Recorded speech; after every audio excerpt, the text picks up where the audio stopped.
Buenos días, les doy la bienvenida a la Casa de América a la presentación del informe Ciudadanía, Política, Voz y Participación Ciudadana en América Latina. Quiero saludarles a todos y muy especialmente a doña Jessica Fayet, subsecretaria general de Naciones Unidas y directora regional para América Latina y el Caribe del PNUD, a don Gonzalo Robles, secretario general de Cooperación Internacional y para el Desarrollo y miembro del Consejo Rector de la Casa de América, y al don Pablo Gago, especialista en gobernabilidad democrática del PNUD. La Casa de América y Naciones Unidas, gracias a la colaboración y al patronazgo que ejerce AECID sobre esta institución, colaboramos muy estrechamente a lo largo de todo el año. Todos los años se presenta en esta institución el Programa de Naciones Unidas para el Desarrollo, que nos permite conocer la realidad de ese ámbito en América Latina.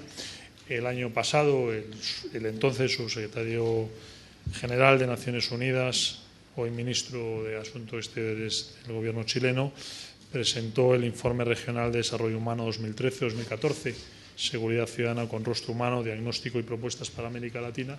Y también en el año 2013 se celebró la gran cumbre sobre los objetivos del milenio, la Agenda Post-2015, que se centró en los problemas de alimentación, que fue una actividad en la que el secretario estuvo muy implicado, el señor Robles, y en la que participó el secretario general de Naciones Unidas, junto con delegaciones de múltiples países.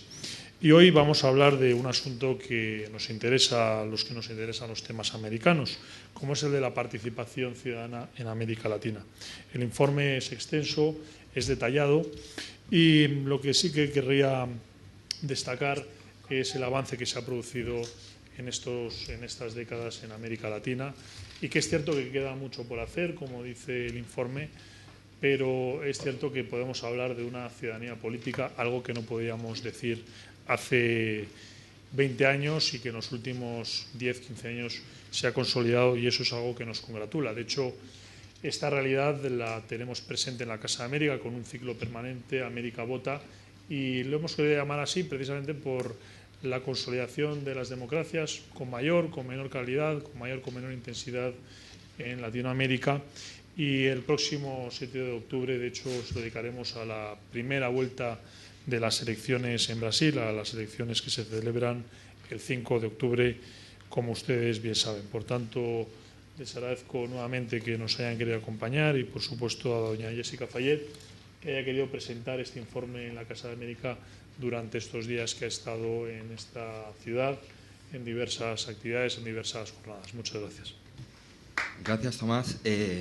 Bueno, es la verdad un privilegio poder moderar esta presentación y dar la palabra a nuestros distinguidos ponentes, la subsecretaria general de Naciones Unidas y directora para América Latina y el Caribe del PNUD, del Programa de Naciones para el Desarrollo, Jessica Fayet, y el secretario general de Cooperación Internacional para el Desarrollo, Gonzalo Robles, a quien, por cierto, desde el PNUD agradecemos de nuevo el gran apoyo que ha dado a las iniciativas en gobernabilidad democrática impulsadas a través del Fondo España PNUD, ¿no?, en los últimos años. Quiero también agradecer muy especialmente a la Casa de América y a su director Tomás Poveda por brindarnos este espacio iberoamericano nuevamente, y sin más empezaría un poco con la presentación, la moderación.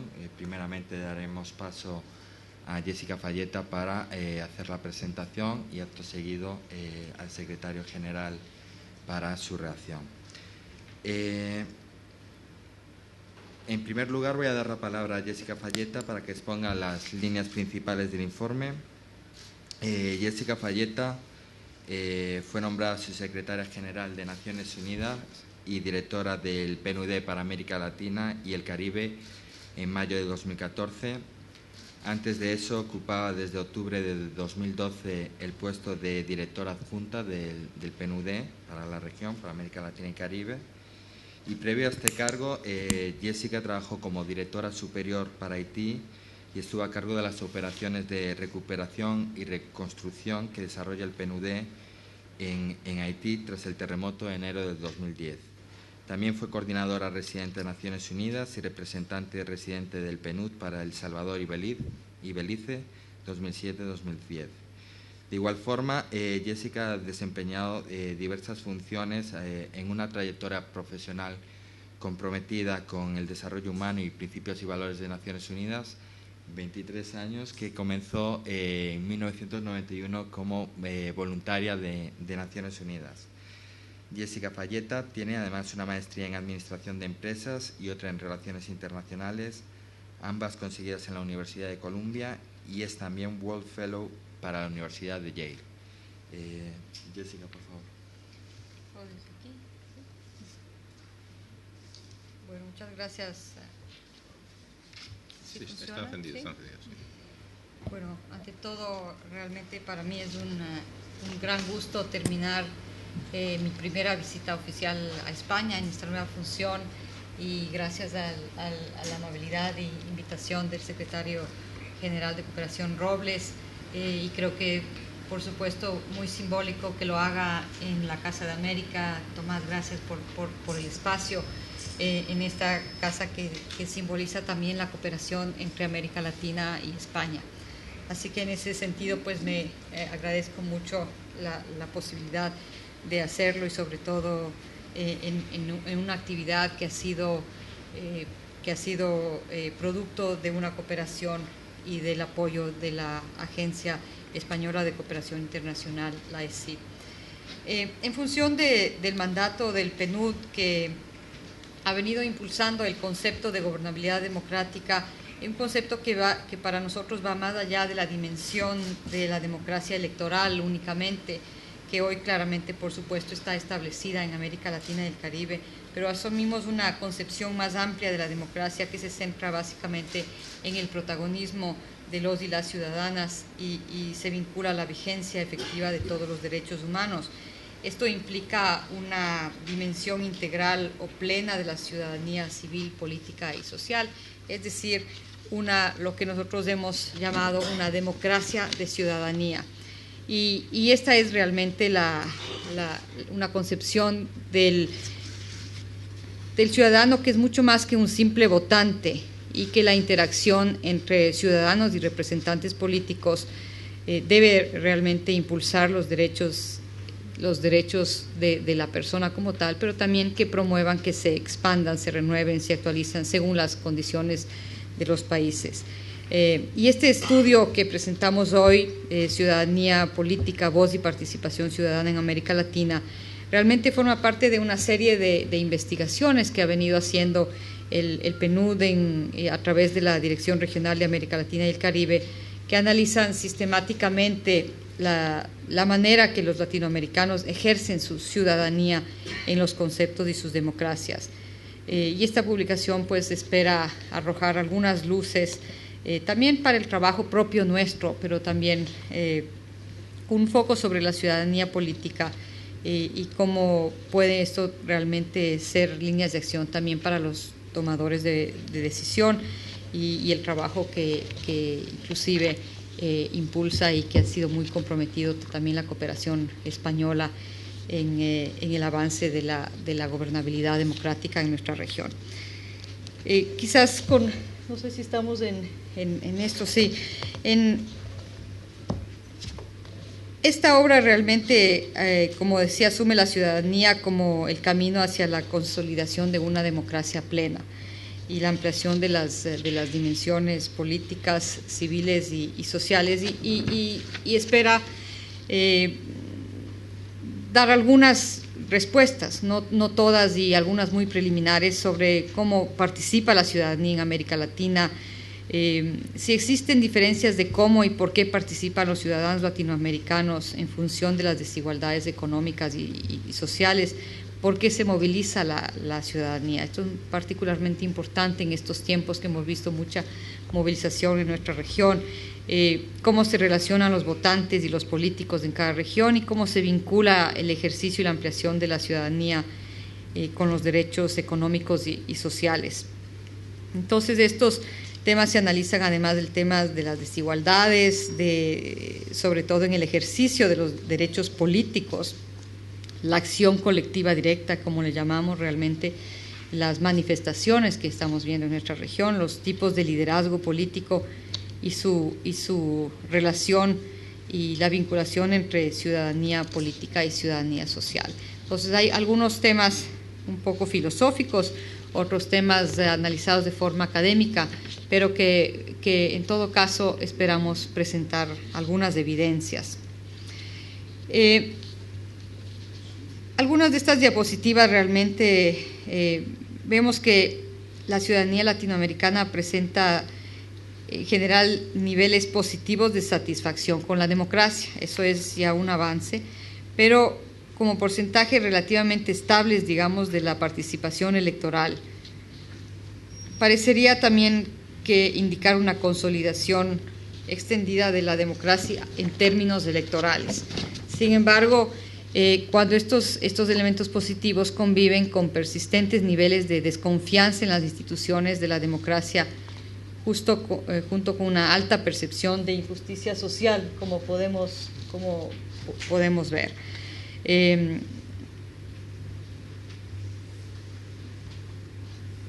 La próxima, creo.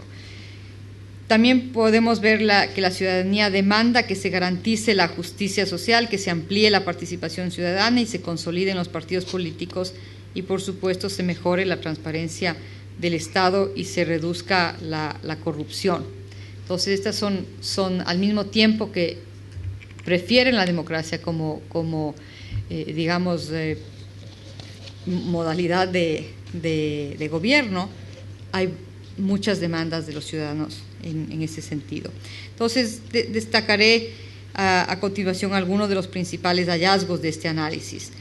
Por un lado, se refleja el nuevo índice elaborado para este estudio, que es un índice de desigualdad de ejercicio del derecho a elegir. Realmente las desigualdades impactan negativamente en el ejercicio efectivo de la ciudadanía política y constituyen un obstáculo a la calidad de la democracia.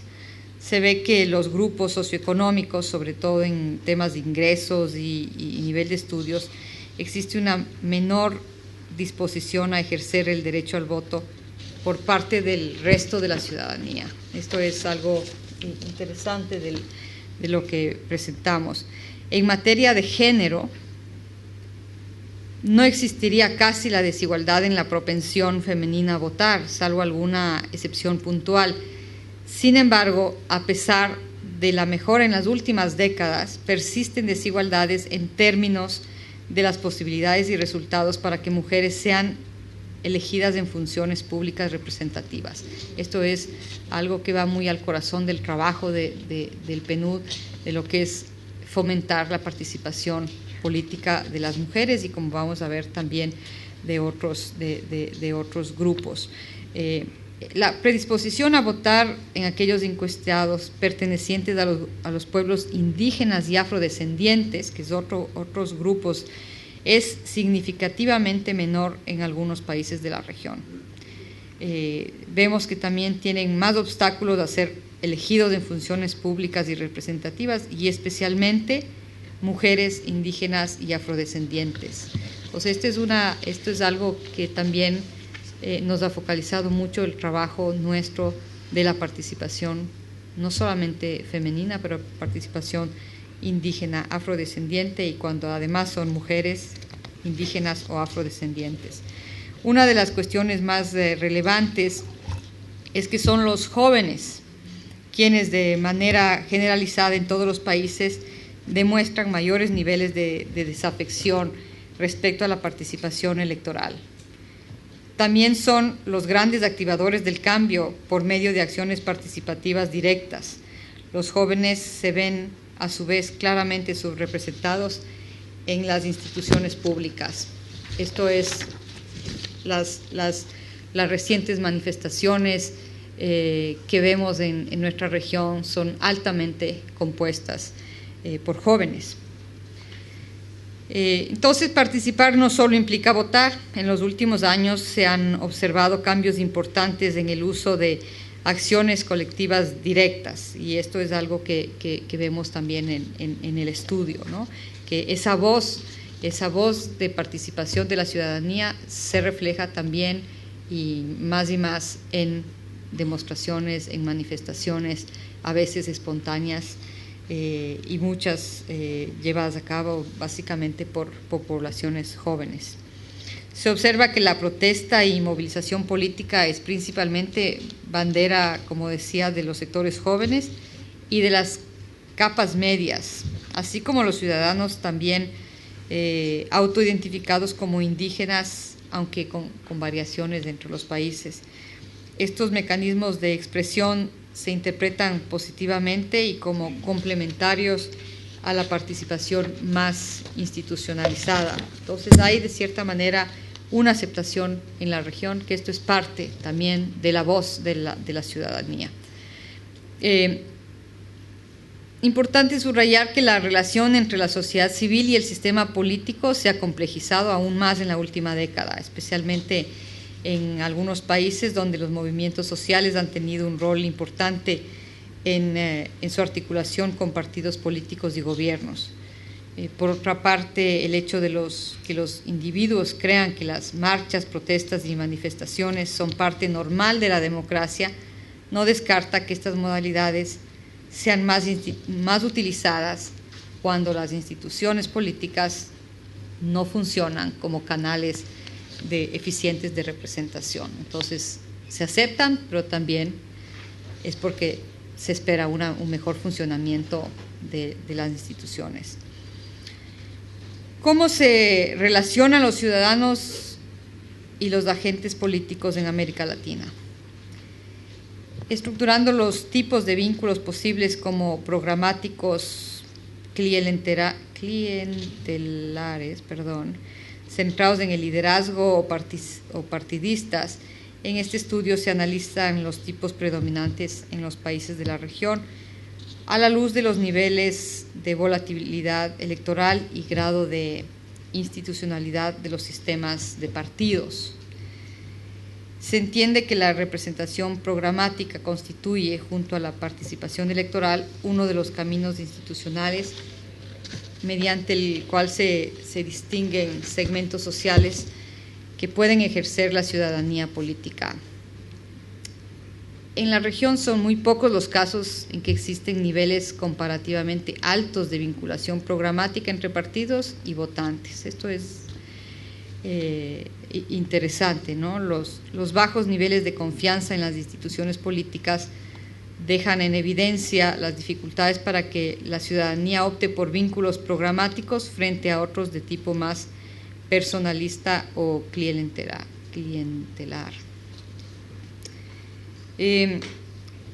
Para concluir, quisiera subrayar algunos de los mensajes principales del estudio. Uno, que los jóvenes son quienes muestran una menor propensión a votar y una mayor participación en las protestas ciudadanas, junto a las capas medias, y se requieren, por lo tanto, políticas activas de generación de agencia política de las juventudes y de su articulación con mecanismos participativos en las instituciones públicas. Esto es algo importante y muy al centro del trabajo que venimos haciendo y que queremos seguir haciendo en el PNUD. Otro es que a pesar de los avances se verifican persistentes niveles de subrepresentación en función de género, de edad, identificación étnica, sobre todo entre los pueblos indígenas y afrodescendientes. También las protestas y manifestaciones públicas constituyen formas de participación política complementarias al voto y son legitimizadas por la ciudadanía para hacerse oír en la región. Esto es interesante porque la ciudadanía lo acepta, no necesariamente así los gobiernos, como sabemos en algunos casos. El desafío es mediante nuevos mecanismos que articulan las demandas demandas ciudadanas con las instituciones representativas.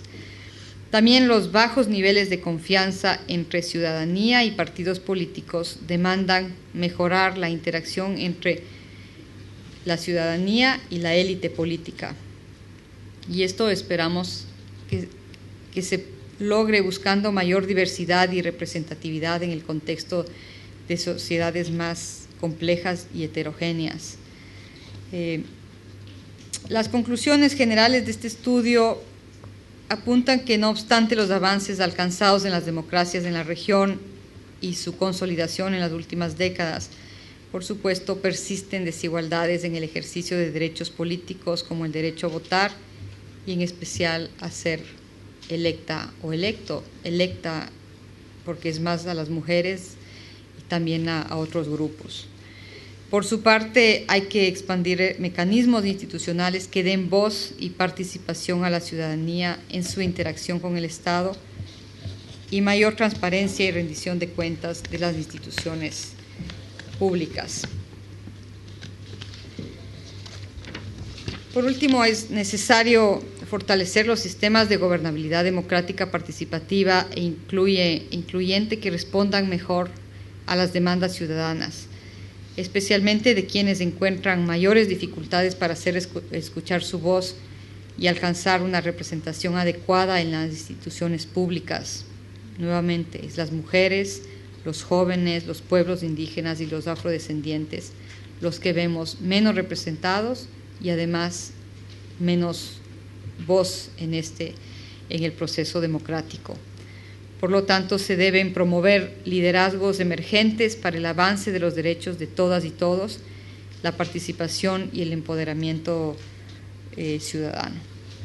Esto es básicamente un pantallazo sobre este estudio. Esperamos que este análisis con base empírica constituya un instrumento útil para impulsar una agenda de participación y empoderamiento ciudadano, con la cual el PNUD y nuestros socios estratégicos, sobre todo la Agencia de Cooperación Española, quien tiene un compromiso grande con el fortalecimiento de la gobernabilidad democrática en nuestra región.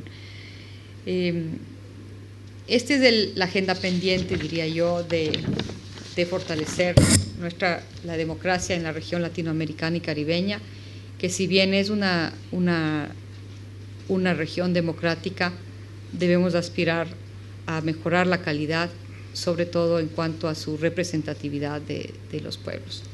Esto sería lo que tengo por ahora que decir. Les agradezco realmente la atención y la oportunidad de poder compartir esto con ustedes. Gracias nuevamente, Gonzalo, por haberme invitado y por cerrar, y también Tomás por permitirme cerrar el ciclo de visitas con estos mensajes. Y nuevamente, gracias. Muchas gracias. Muchas gracias, Jessica, por tu presentación. Damos paso entonces ahora a los comentarios del secretario general, Gonzalo Robles, quien tiene la palabra. Muchas gracias, Pablo.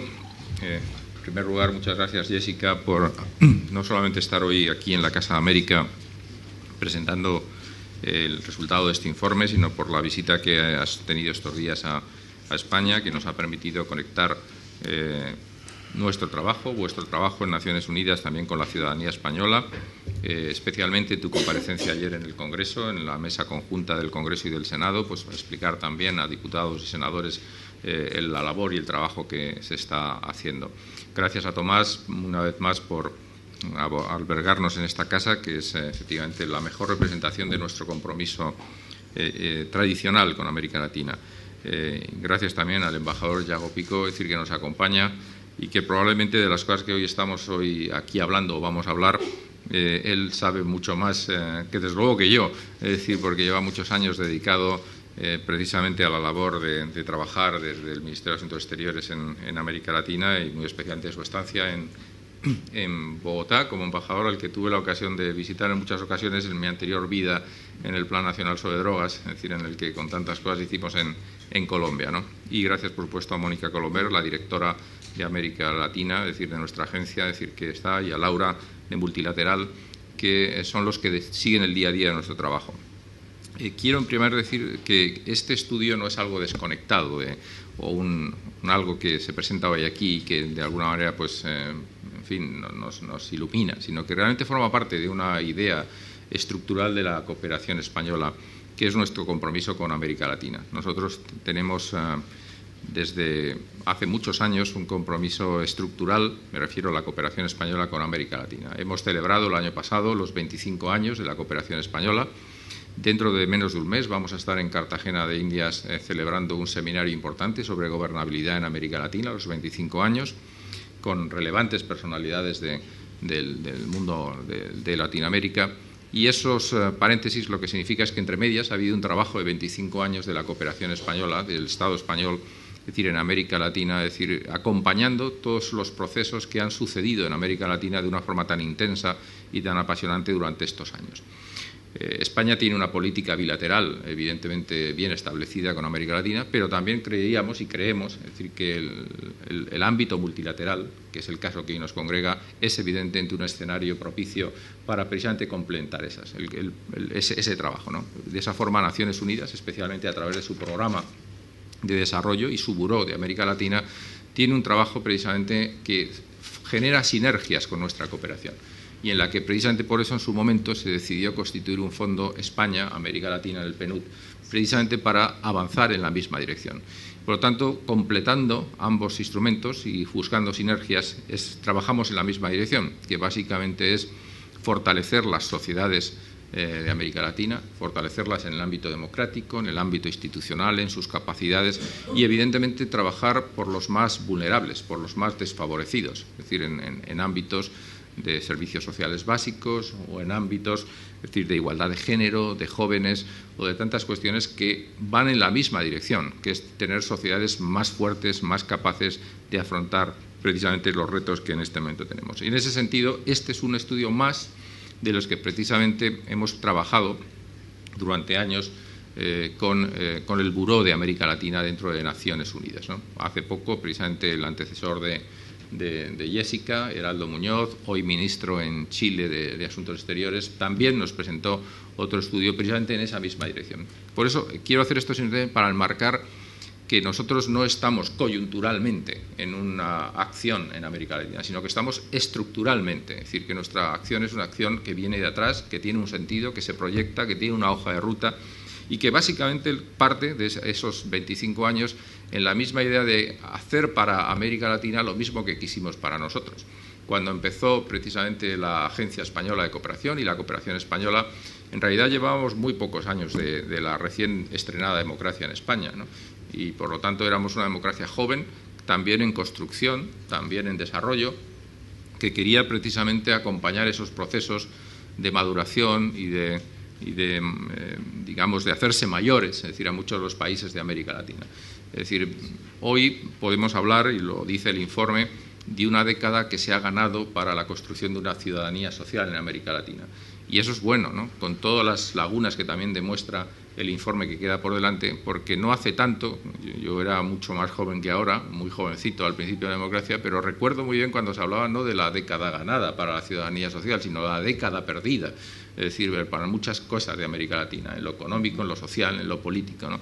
El salto, por lo tanto, que hemos dado tan importante es que hoy hablamos de las lagunas que tenemos que llenar, es decir, en unas democracias que son todavía en fase de construcción, que están evidentemente desarrollando sus capacidades, sus instituciones, pero afortunadamente hablamos de países, es decir, que están en la senda precisamente del fortalecimiento de sus capacidades y por lo tanto eso es un dato ilusionante y esperanzador. Es verdad que queda un camino importante porque también se ha producido entre medias esto que llamamos el salto de las rentas, ¿no? América Latina se ha convertido en un espacio de renta media, ¿no? Y un espacio de renta media que con todas sus imperfecciones pues tiene sus retos, ¿no? Es verdad también que desde la cooperación española nos gusta poner el énfasis en lo que llamamos la trampa de las rentas medias, ¿no? Porque la trampa de la renta media hace que los macroeconómicos muchas veces oculten otras realidades, ¿no? Es decir, si nos fijáramos solamente, es decir, por lo que las instituciones económicas consideran que es el índice para medir efectivamente si un país está en situación óptima o no, llegaríamos a la conclusión de que en este momento, por ser países de renta media, básicamente muchas de las cosas que dice en el informe no existirían, ¿no? Es decir, pero los que conocen bien América Latina desde el terreno y los que tienen otras formas de analizar, como es el caso de nuestro país o como es el caso del Buró de América Latina, saben que desgraciadamente sigue habiendo una brecha importante, muy importante, dentro de América Latina, que han crecido las desigualdades, que han crecido las inequidades, que sigue habiendo bolsas de una enorme debilidad estructural y que, por lo tanto, Eso es lo que llamamos nosotros las trampas de la renta media, ¿no?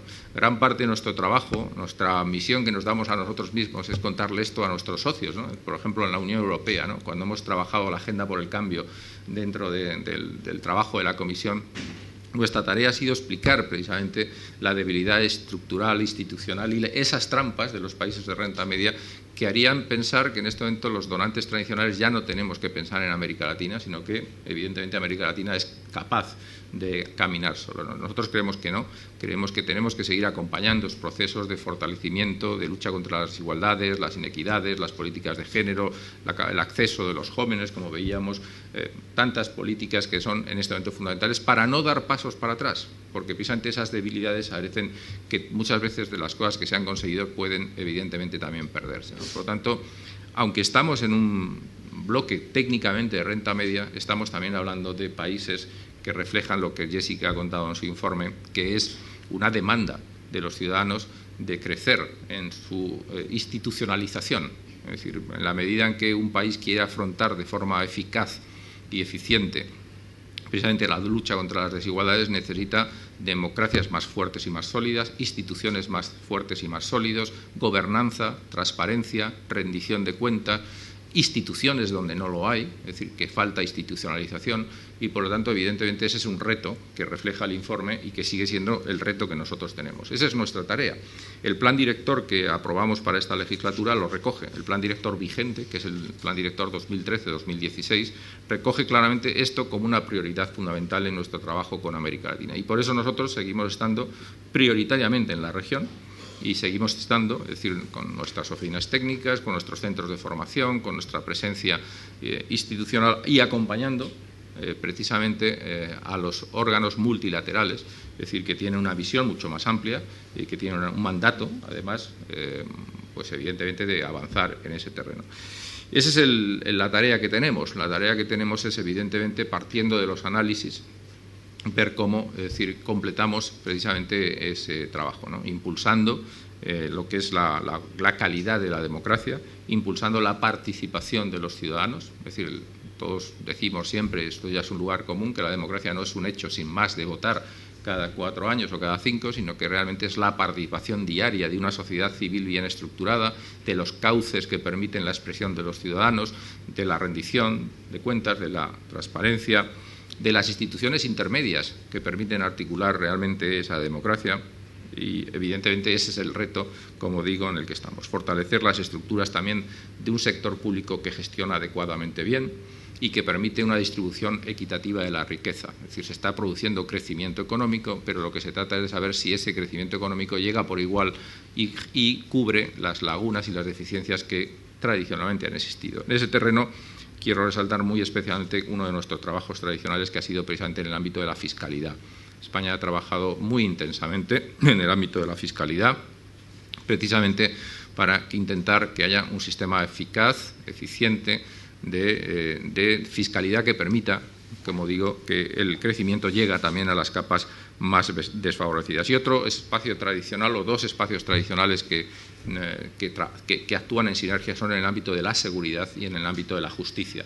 Precisamente con Jessica tenemos, y acabamos hoy precisamente de seguir trabajando en ello, un proyecto importante en el ámbito de la seguridad, precisamente porque la seguridad física, la seguridad ciudadana es también una condición sine qua non para poder traer desarrollo. Es decir, donde no hay seguridad, donde no hay libertad, no hay tampoco capacidades para poder hacer otro tipo de labores en el ámbito de la inversión, del desarrollo personal, de la justicia, ¿no? Por lo tanto, hoy trabajamos también en el ámbito de la seguridad y en el Estado de Derecho, en el desarrollo de un sistema de Estado de Derecho y de justicia que permita efectivamente completar lo que entendemos como una democracia plural, sólida, enriquecida y de garantías. Por lo tanto, y voy terminando, esto es lo que la cooperación española pues, ha estado haciendo en este tiempo. Por eso este informe que está sobre la mesa, en el que hemos apoyado su desarrollo, y los compromisos que hoy hemos tenido reunión del Steering Committee que tenemos con el Buró, pues hemos adquirido para el futuro inmediato, ¿no? En temas como los jóvenes, como la seguridad, como los nuevos liderazgos, en la política de género, en la que Naciones Unidas, especialmente el Jessica y la gente del Buró están teniendo un liderazgo en la región tan importante y que también es para nosotros parte estructural de nuestro trabajo, ¿no? El tema también de la igualdad de género en América Latina y, por supuesto, la paz y la promoción de los derechos humanos. Y en ese sentido tenemos probablemente también retos muy concretos, como es el caso de Colombia, donde se abre una esperanza muy importante y esperemos que llegue a buen fin. Los jóvenes, por último, con esto son una parte fundamental, ¿no? Es decir, aunque solo sea porque si miramos sus valores, sus actitudes, sus demandas, nos podremos hacer también una idea de la sociedad que viene, ¿no? Por lo tanto, recordando mi vida anterior, como digo, en el interior yo recuerdo que teníamos y tienen, es decir, se hacen dos grandes encuestas, ¿no?, sobre actitudes, valores de los jóvenes, por ejemplo, respecto a los consumos de sustancias, ¿no? Y hay una que es la que es a la población escolar, ¿no? Es decir, que es una encuesta de 25.000 muestras que se hace cada 2 años y que tiene una serie histórica ya de 25 años, ¿no? Si uno ve y analiza realmente eso, significa que uno puede, lo que llaman los norteamericanos, monitorizar el futuro, ¿no? Es decir, tú sabes realmente qué está pasando, es decir, las actitudes de los jóvenes. Hoy deberemos de fijarnos en qué dice este estudio, qué nos piden los jóvenes, en América Latina y en España y en todo el mundo, ¿no? Es decir, qué demandan, es decir, qué nuevos instrumentos de participación están queriéndonos, en qué valores creen de la sociedad, porque evidentemente esa es la respuesta que tenemos que dar de una forma más importante. Es decir, hay una gente que quiere participar, que quiere estar, que tiene unas demandas y las democracias tienen que ser capaces de dar respuesta precisamente en este momento a esas demandas. Por lo tanto, tenemos una tarea importante y solo quiero terminar pues agradeciéndole a Jessica su presencia, el estudio y el compromiso por nuestra parte que vamos a seguir siendo un socio del programa de América Latina para lo que nos queda, que es mucho por delante, pero también con la satisfacción de que si uno mira para atrás, y lo hacemos recientemente en esta conmemoración que hicimos el año pasado de los 25 años y lo haremos ahora dentro de un mes sobre lo que hemos hecho en gobernanza, en gobernabilidad durante 25 años en América Latina, pues creo sinceramente que hay un avance, ¿no? Y que por lo tanto hay un camino importante que nos abre también la esperanza de que cuando se trabajan las cosas bien y se trabajan de forma constante, metodológica, con un método, es decir, pues al final también se obtienen resultados. Así que gracias por tu presencia y que cuentes como siempre con nosotros para tu trabajo. Un abrazo. Gracias por el apoyo.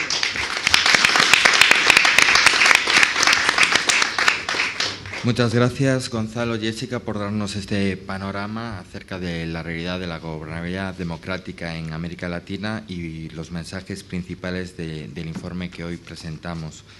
Destacaba Gonzalo, el secretario general de Cooperación, que América Latina ha vivido una década, ha ganado una década para la ciudadanía social en dimensiones tan importantes como en los ámbitos sociales, económicos, geopolíticos, pero destacaba también de la importancia de tomar conciencia de esa trampa, ¿no?, de rentas medias, en donde se manifiestan todavía importantes retos y huecos a llenar, a avanzar en pro del desarrollo y mejora de la institucionalidad y la democracia para dar respuestas a estas crecientes demandas.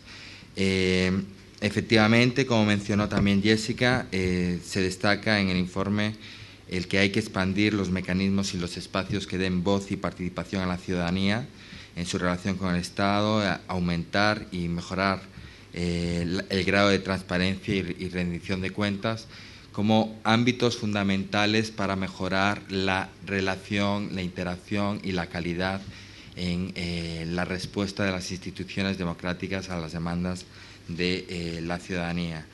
Así que yo quisiera, sin más, abrir el debate con todos ustedes. Les invitamos a que puedan pedir la palabra y tomar entonces sus comentarios y preguntas, quizás de 3 en 3, para facilitar las respuestas de nuestros ponentes. Está abierto ya. Miguel. Bueno. Pues en alto se oye, Sigue. se oye. Su nombre, por favor, y Sí. la... Buenos días, Eloy Bedoya, especialista en proyectos de fortalecimiento institucional. Me gustaría preguntarle un poco a la doctora, ¿no? Nadie duda ya que Iberoamérica, afortunadamente, es un espacio de democracia en el que dichas fórmulas de convivencia están, yo creo, bien arraigadas, ¿no? pero nos sigue asombrando tanto a los especialistas, inclusive que conocemos bien sobre el terreno, los niveles un poco de la percepción, ¿no? Es verdad que desde el punto de vista estructural, tanto en las fórmulas jurídicas como lo que es todo el rango administrativo, son países democráticos, ¿no? Pero nos sigue asombrando un poco las encuestas, ¿no? Sobre todo los niveles de la percepción ciudadana. La pregunta un poco, la reflexión un poco que le pido es ¿cuáles son las causas profundas que realmente siguen subsistiendo para que estas percepciones ciudadanas sean tan bajas? Yo diría sorpresivamente bajas e incluso peligrosamente bajas, ¿no? Gracias. Muchas gracias. ¿Alguna otra pregunta? Sí. Aquí delante. Tomás Abadía, he sido funcionario de la Unión Europea y ahora presidente de IADI Internacional. Lo que más me ha interesado ha sido el concepto de la ciudadanía, seguridad ciudadana, ¿no? El concepto que es muy importante para nosotros, los europeos, ¿verdad? En la medida en que liga totalmente los derechos civiles y políticos de los ciudadanos, pero también con el concepto de la inversión extranjera. Es decir, una situación o un contexto como el de Honduras o como el de Guatemala o El Salvador, en que hay un alto nivel de violencia por las maras o sencillamente por el nivel de robos y de violencia, pues hace que las inversiones españolas, las inversiones europeas eventualmente pueden reducirse. ¿Qué tiene pensado la Secretaría General de Cooperación en coordinación con la Unión Europea? Y por qué no también dar un espacio a Estados Unidos, porque ellos también tienen interés con el CAFTA, con el acuerdo CAFTA y con otros acuerdos que tienen con América Latina para reforzar este concepto. Muchas gracias.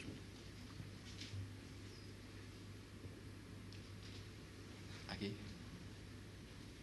Oh. No, Sí, continúe. Marisa Ramos, coordinadora de la Conferencia de Ministros de Justicia de Iberoamérica. Me parece muy, como siempre, muy sugerente, digamos, contrastar con datos sobre todo y con el análisis que tendremos oportunidad de leer del informe que han hecho y que por tanto digamos recibimos los que nos interesan los temas con mucha expectación y con ganas de leerlo. Pero me parece que a estas alturas creo que todos estamos, es decir, vemos que la región ha evolucionado de una manera en muchos aspectos muy positiva, como también se decían, hay otros rémoras al desarrollo y a la democracia que siguen siendo increíblemente persistentes, es decir, que siguen manteniéndose niveles de desigualdad, y el tema que ahora salía de la inseguridad como un lastre clarísimo a todo el tema del desarrollo y por tanto todo lo que tiene que ver con la capacidad de los ciudadanos de participar, etcétera. A mí hay un punto que me parece que es también relevante, sobre todo por los que están en la mesa y que a lo mejor no se le dedica el necesario análisis, que es el tema del papel y el rol que tienen los actores externos en promover eso, ¿no? Es decir, nos quedamos, creo, y ahí, digamos, creo que es el papel de todos en esa parte de identificar bien cuáles son los problemas y cuáles serían las acciones de los políticos, de la acción política, pero nos queda el tema de cuál es el rol de los actores externos, como es el caso del PNUD o como es el caso de la Agencia Española, que creo que es una pregunta especialmente relevante en este sector, en cualquier sector, en gobernabilidad, en cualquiera de sus aspectos, ¿no? Es decir, por ejemplo, en el ámbito de la ciudadanía y de la construcción de ciudadanía, ¿no? Es decir, qué estrategias, qué margen de actuación tienen los actores externos, qué estrategias son las más idóneas en este contexto, que ahí sí ha cambiado mucho el panorama, digamos, de la vinculación de los actores externos con las realidades latinoamericanas. Es decir, esa reflexión acerca de cuál es el rol o el papel que pueden jugar y cuáles serían, por tanto, las estrategias. Muchas gracias. Pues, si les parece, daría paso a los ponentes para responder este primer bloque de preguntas.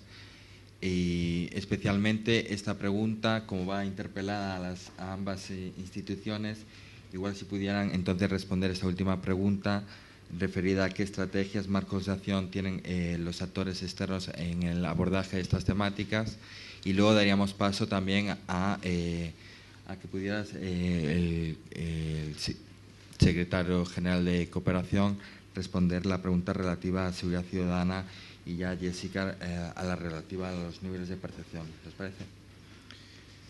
Bueno, esta última,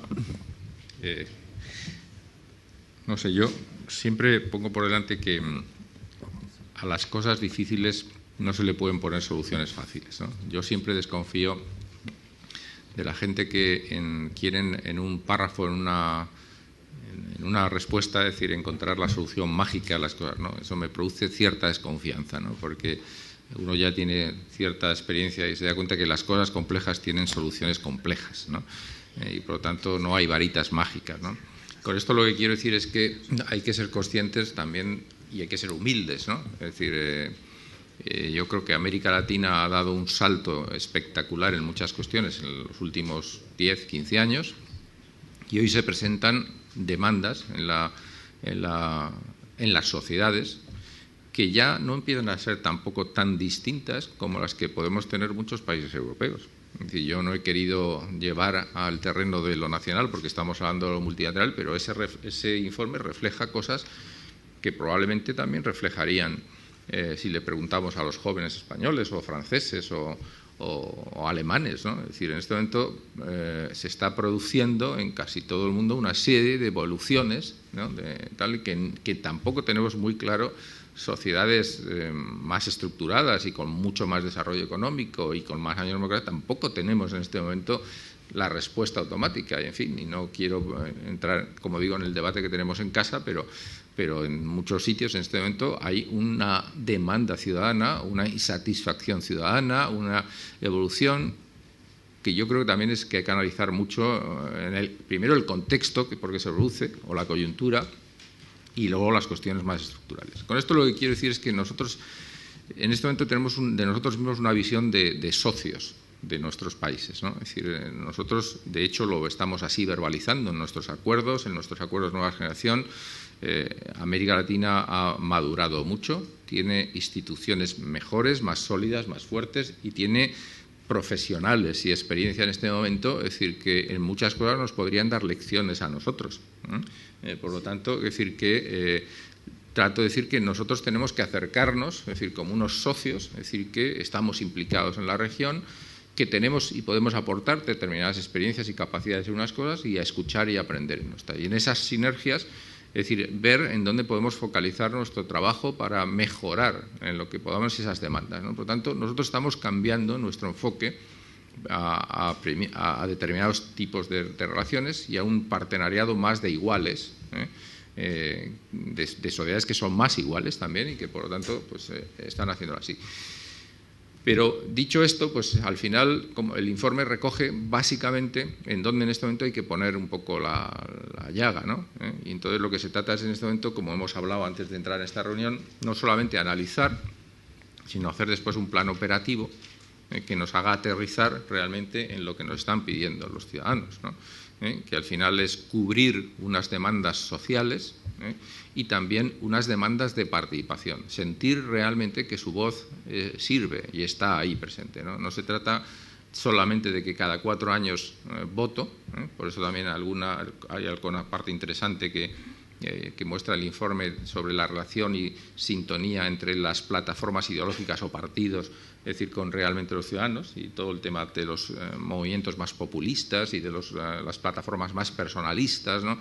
Es decir, también, por lo tanto, hay un análisis ahí interesante que hacer, ¿no? Es decir, ¿qué entendemos hoy, es decir, por democracia y cómo se ejerce la democracia más allá de la participación de cada 4 años? Y luego hay unas demandas, es decir, que tienen que ver con cubrir también necesidades básicas sociales, es decir, en este momento de alguien que tiene más renta, ¿no?, de la que tenía hace un tiempo. Pero básicamente nuestro enfoque es en este momento la de unos socios que quieren acompañar un proceso, ¿no?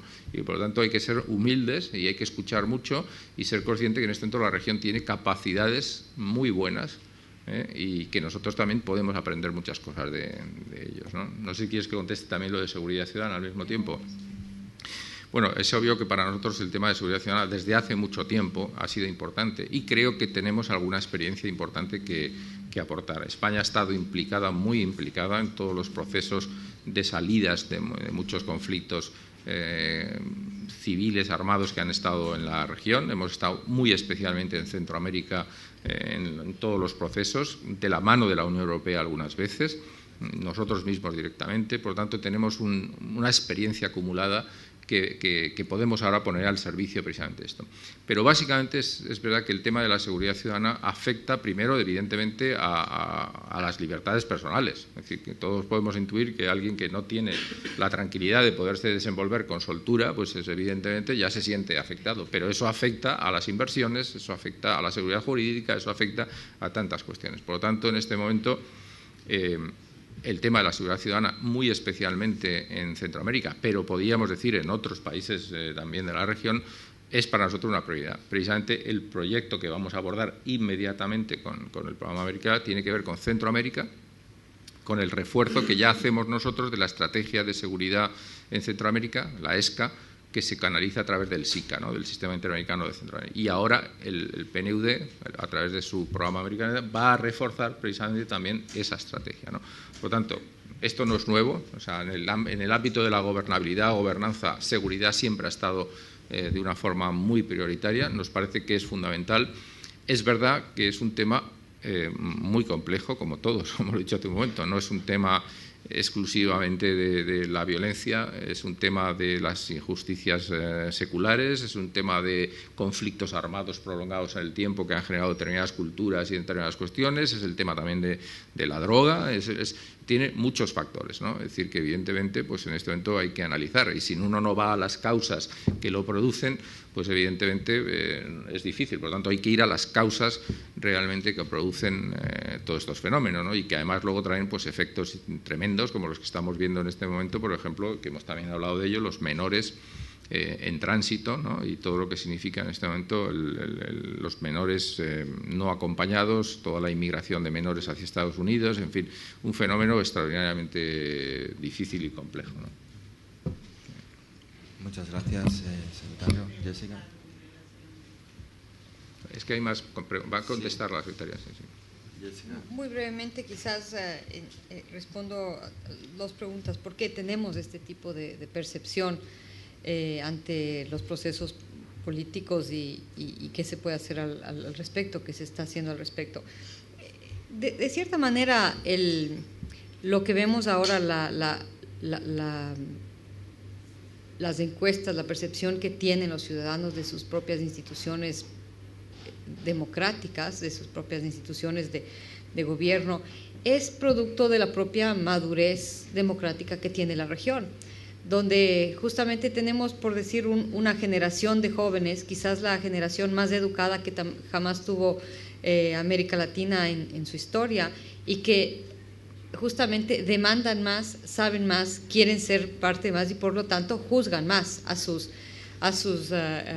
gobernantes. Esto viene también de la clase media, donde ya también tienen aspiraciones de más allá, tienen aspiraciones también, hay medios de comunicación que les permite estar más conectados también con lo que pasa en sus países, en sus sociedades, y por lo tanto quieren saber más, y en eso pues hay una obligación de parte de los gobiernos de ser más transparentes, de comunicar mejor, de participar, de abrir espacios para poder comunicarse y de interactuar. Entonces eso realmente es una evidencia justamente que en algunos países ya vemos algunas acciones hacia eso, pero que realmente es también producto de la propia madurez democrática, pero demanda de crecer en democracia. Entonces no es lo que decíamos al inicio, no es únicamente el ciudadano, no es el que vota y elige sus gobernantes, sino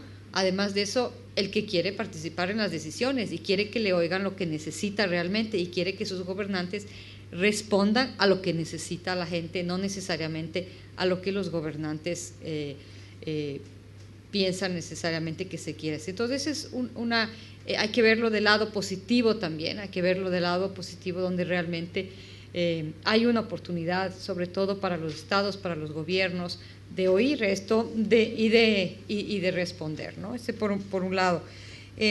Con respecto a qué se puede hacer para fomentar la participación del la participación sobre todo de los grupos no representados. Nuevamente, ese es el paso que queda pendiente en la democracia. Quizás hay más que esos, pero ¿qué es el próximo paso que debe dar la democracia latinoamericana? Es justamente de una democracia que es representativa de los diferentes grupos, de cómo está conformada la sociedad. Y si ahí vemos que las mujeres no están representadas, este es un trabajo importantísimo para nosotros, los actores externos, como lo habían dicho, pero realmente porque la participación de las mujeres tiene varios ángulos. Eso es muy aplicable, lo mismo a los jóvenes, a los afrodescendientes, a los indígenas. Primero, el trabajo va por muchos lados y por un lado este es un trabajo de manifestar la evidencia, o sea, de dar realmente, por lo menos decir, estos son lo que dice ¿no? Y hay mucho más que trabajar, no es lo único y lo definitivo. Por otro lado, el trabajo con los partidos políticos de la región. En muchos de los países se está trabajando con los partidos políticos porque son ellos los que deben dar los espacios a las candidaturas. En algunos países han pasado leyes de cuotas que de alguna forma han ayudado, en otros no hay todavía. Con los partidos políticos de tener facciones jóvenes dentro de sus mandos, pero si no se pone candidatas mujeres, candidatos jóvenes, candidatos indígenas, pues nunca van a llegar tampoco a ponerlo. De los propios gobiernos, con los propios gobiernos, de abrir realmente, en vez de oír lo que decía anteriormente, las manifestaciones en la calle, de abrir algunos espacios de diálogo. Algunos países lo están haciendo. Están haciendo procesos de diálogo con la ciudadanía o están estableciendo espacios permanentes. Hay algunas buenas prácticas sobre los consejos económicos sociales en algunos países donde se espera poner una representatividad permanente de diálogo y consulta entre el gobierno y diferentes partes de la sociedad, del sector privado, la sociedad civil.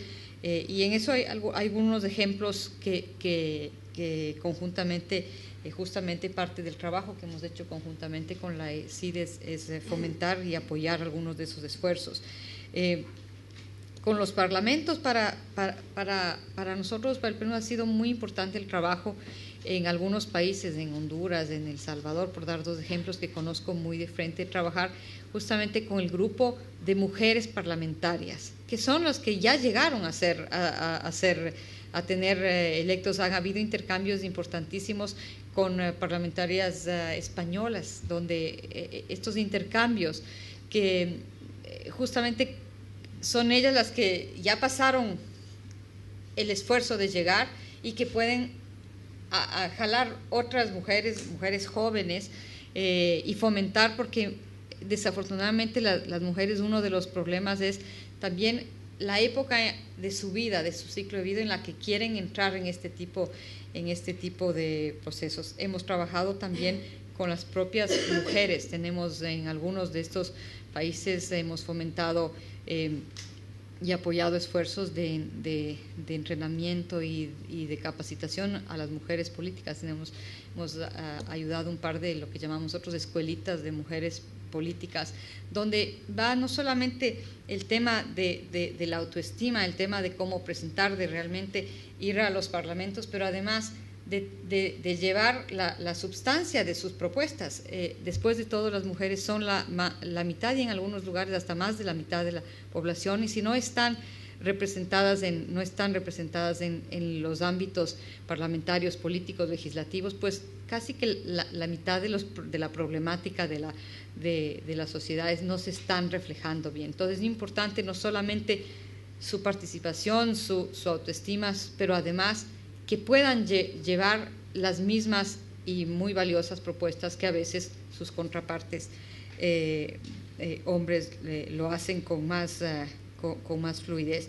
El trabajo con respecto a leyes electorales, a leyes parlamentarias y con las que permitan la participación indígena, afrodescendientes.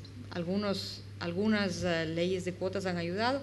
Y por último, en el mismo trabajo que se está haciendo con los jóvenes para formar liderazgos jóvenes, líderes que hay líderes muy buenos, pero que a su vez sean liderazgos que pueden ser dirigidos justamente a los ámbitos de política, a los gobiernos, trabajar con los gobiernos que permitan en sus cuadros formación de jóvenes que vayan creciendo, ¿no? Es muy importante la participación de política de los jóvenes en los gobiernos locales, que es de cierta manera el primer ámbito donde se forman los actores políticos, ¿no?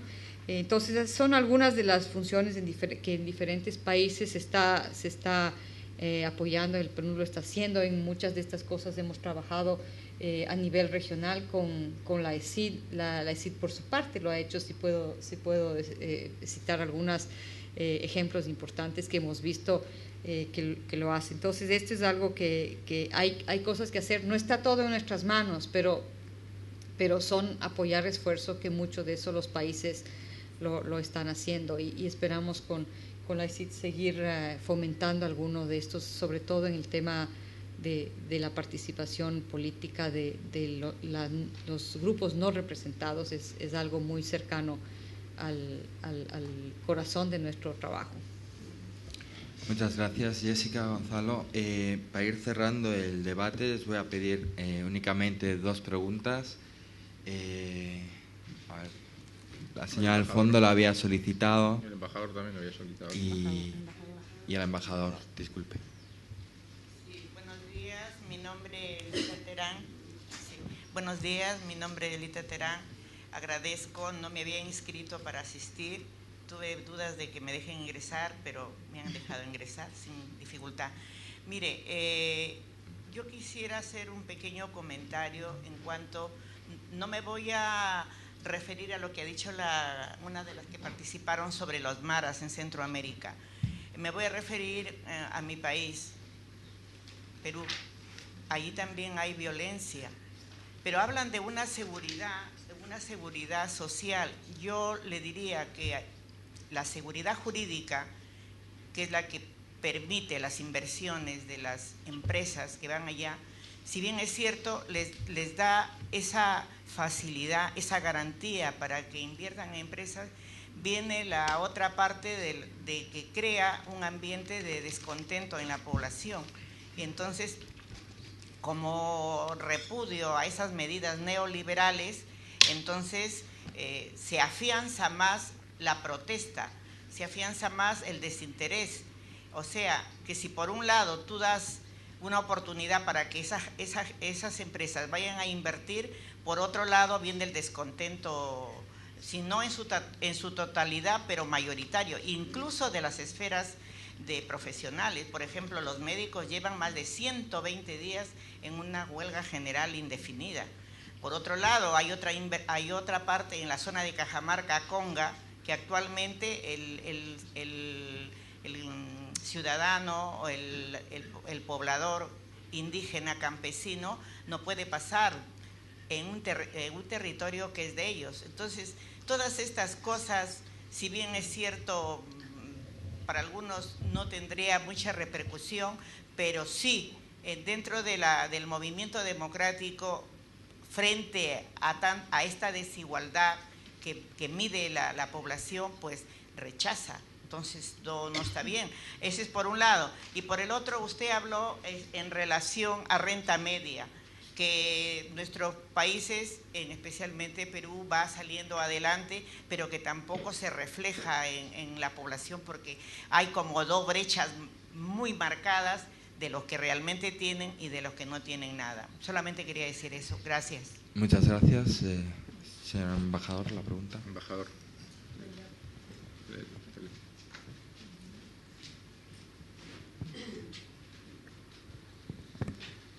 Solo un par de cosas. Lo que están haciendo, señora subsecretaria, señor secretario general de Cooperación, es muy importante.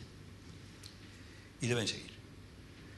Prácticamente lo que iba a preguntar ya me lo ha contestado el secretario general de Cooperación. Que hablábamos de desconfianza de la juventud. Hay 3 problemas ahora. Una vez que se acaba con los conflictos internos, la ventaja que tiene es que el enemigo que vuelves a encontrar es un enemigo común de todos. Ya nadie le puede echar la culpa a la guerrilla o al ejército, se ha acabado el conflicto, pero sí al delincuente.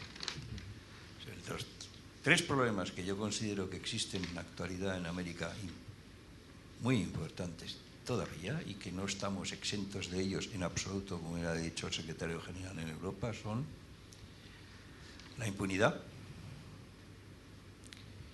que va de la mano, y ya me ha contestado, porque precisamente iba a preguntar qué programación y qué programas, y veo que sí lo van a hacer, que en algunos casos, como en Guatemala, están en el 96%, 4 de cada 100 casos son los que se solucionan.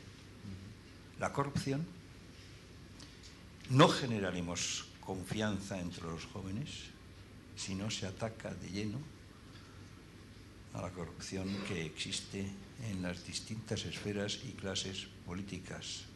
Y eso lo sabe bien el secretario general, el narcotráfico, que es el que impregna, se estratifica, se introduce en la corrupción entre todos los estados, porque el volumen de dinero que maneja para ello es incontestable.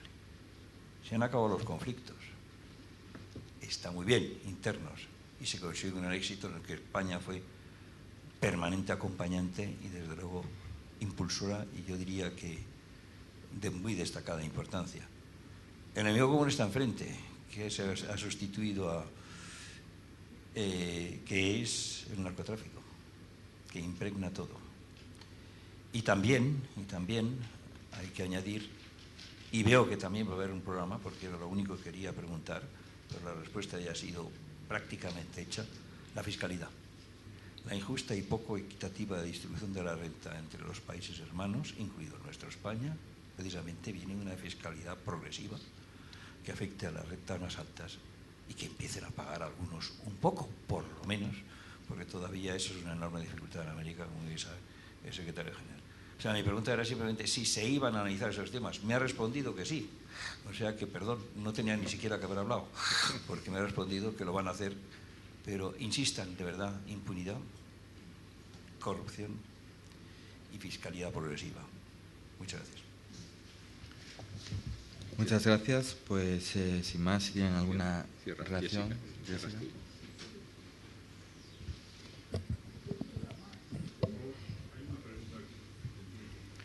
Pues si queréis, dos preguntas rápidas, porque hay que... Sí, en ánimo de la agenda de la subsecretaria, si pudiéramos entonces acortarlos y las preguntas, por favor, muy escuetas, rápidas, concisas. Hay una prensa esperando por eso.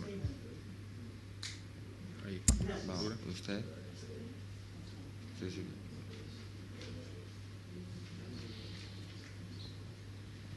Soy Vladimir de la Asociación Rumiñahui. En ese sentido también quería preguntar al señor director de la ESI, también esa participación, esa voz y participación ciudadana también a Jessica del PNUD.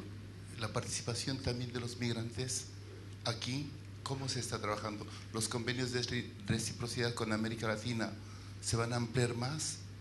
Y también voz y participación. Es verdad que muchos países han creado leyes para que participemos los ciudadanos, pero ¿hasta qué punto no cogen de su mismo grupo el partido gobernante y los hace participar y en los informes salen? Sí hemos creado el Consejo de Participación Ciudadana, pero ¿quiénes van? ¿Quiénes participan realmente? ¿Se ha podido observar en este informe si en realidad participa gente de todo el arco ideológico y de posturas, o simplemente los partidos gobernantes se reúnen con los suyos y pasan informes de que sí hay participación ciudadana? Y luego también, si es que el señor director de la ESI, si se va a seguir trabajando, por ejemplo, para que las organizaciones de inmigrantes, las ONGs, trabajemos en co-desarrollo para fomentar la participación ciudadana allí en nuestros países de origen, porque muchas de las veces los planes estratégicos están marcados por los gobiernos de nuestros allí en América Latina y les marcan con quiénes trabajar, mientras que nosotros intentamos trabajar con la gente de base de a pie, con los familiares de los migrantes. Gracias. Gracias. Bueno, hablo yo para que pueda cerrar Jessica. Bueno, vamos a ver. Vuelvo a decir que que la mejora, la perfección de la democracia es una constante, ¿no? Lo tenemos, no solo es un reto en América Latina, también es un reto en Europa, en Estados Unidos, en los países desarrollados. Es un reto. Los ciudadanos cada día demandan más, como es natural, y se deben mejorar y perfeccionar las instituciones. Pero si se ven las cosas en perspectivas, es decir, ¿qué es lo que hay que hacer? Es decir, yo creo que las cosas en perspectivas es, evidentemente, que hemos mejorado. Es decir, nosotros mismos en España estamos en este momento en un gran debate, ¿no? Es decir, y comprendo que las nuevas generaciones, pues a lo mejor también por negligencia de los que somos ya mayores, que no se lo hemos explicado, pues no tienen esa visión. Pero España hace 35 años era una dictadura, y salimos y hicimos una transición democrática ejemplar, de la que, por cierto, nos hemos sentido muy orgullosos. La hemos contado por América Latina muchas veces, nos han llamado para que la contáramos. Durante muchos años éramos un ejemplo. De repente, si uno escucha lo que en este momento escucha en la calle, parecería que somos una catástrofe y un desastre. Bueno, pues hemos sido la envidia del mundo. La envidia del mundo. Es decir, que de forma ejemplar ha hecho una salida de una dictadura a una democracia, ha constituido una participación. Bueno, que ahora haya otras necesidades, que ahora haya que revisar esto, que ahora haya una demanda, perfecto. Es decir, pero no pasemos de lo alto al desastre y a la pérdida de autoestima. Lo mismo podemos decir de América Latina, que en este momento en América Latina hay necesidades sin lugar a dudas. El informe lo refleja, pero hace 15 años de lo que hablábamos era de dictaduras. Y ahora lo que hablamos son de democracias imperfectas, que hay que mejorar, que hay que buscar participación. Por lo tanto, es un salto importante. Por lo tanto, estamos en un proceso, estamos en un camino. Hace falta ese diálogo para que las demandas de la gente se incorporen. Y por lo tanto, lo que hace falta es crear esos cauces de participación. Hoy ya sabemos que no es suficiente ir a votar, que hay que haber consejos, que tiene que haber participación, que tiene que haber mecanismos de otra naturaleza, que tiene que haber rendición de cuentas en la democracia, que tiene que haber transparencia, que hoy las propias tecnologías nos facilitan mucho esa transparencia. Estoy de acuerdo con el embajador, yo creo que es mi opinión muy personal, una de las grandes raíces en este momento es la corrupción, porque eso desanima a la gente, ¿no? Y evidentemente yo creo que hay que luchar claramente contra la corrupción y hay que ser transparente. Por lo tanto, yo creo que estamos en ese proceso, ¿no? Entonces, hay que hacer cosas para que el crecimiento económico llegue a todos. Y por lo tanto la fiscalidad es importante, para que las instituciones sean permeables, para que el ciudadano confíe en ellas. Es decir, todo eso mejorará las cosas, ¿no?